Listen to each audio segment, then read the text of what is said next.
taniqli blogerlar hozirgi paytda avtomobilni rangini o'zgartirish trendga aylanib qoldi. Bu qaysidir ma'noda PR qilishga ham zo'r effekt beryapti. Endi sizlar bilan qanaqa yo'llari borligini va afzallik, kamchiliklarini bitta ko'rib chiqamiz. Asosiy 3 ta yo'nalish ko'rib chiqamiz. Birinchisi kraska bilan bo'yash hisoblanadi. Buni minuslariga to'xtaladigan bo'lsak, birinchi navbatda kraska qilingan mashinani zavodskoy rangiga qaytarib bo'lmaydi. Bu birinchi asosiy minusi hisoblanadi. Ikkinchi minusiga to'xtaladigan bo'lsak, bu narsa juda ham uzoqroq vaqt oladi. Ya'ni mashinani tayyorlash jarayoni ko'pga ketadi. Uchinchi minusiga to'xtaladigan bo'lsak, bu narsa rasxodi qimmatroq bo'ladi. O'rtacha $2000 dan $2500 borishi mumkin mashinani holatiga qarab turib. Endi shuncha minusdan keyin plusiga to'xtaladigan bo'lsak, bitta GAI taraflama ruxsatnoma olishinglar hech qanaqa muammo bo'lmaydi.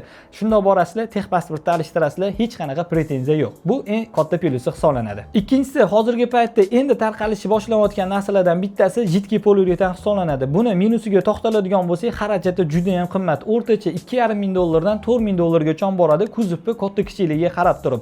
Yaxshi tarafiga to'xtaladigan bo'lsak, bunda GAI taraflama ham hech qanaqa muammo bo'lmaydi, ruxsatnomasini ola olasizlar. Uchinchisi, bizda hali ruxsat berilmagan, lekin chet el Yevropa davlatlarida juda ham keng tarqalgan yo'llardan bittasi, ya'ni plyonka yopishtirish. Hozirgi paytda eng arzon varianti bu bo'ladi, ya'ni $1500 dan $2500 gacha boradi. Bu yaxshi tarafi.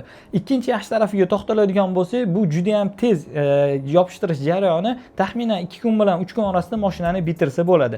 Yana uchinchi afzallik taraflardan bittasi, plyonkaga zarar yetadigan bo'lib qolsa, bemalol alishtirsa bo'ladi. Endi eng katta minusiga to'xtaladigan bo'lsak, hech qanaqa bunga dokument qilish imkoniyati yo'q. Bizda ruxsat berilmagan. Eng katta minusi shu hisoblanadi. Agar avtomobillarni rangini o'zgartirishga ruxsat beriladigan bo'lsa, siz qaysi yo'nalishni tanlagan bo'larsiz? Fikringizni izohlarda yozib qoldiring.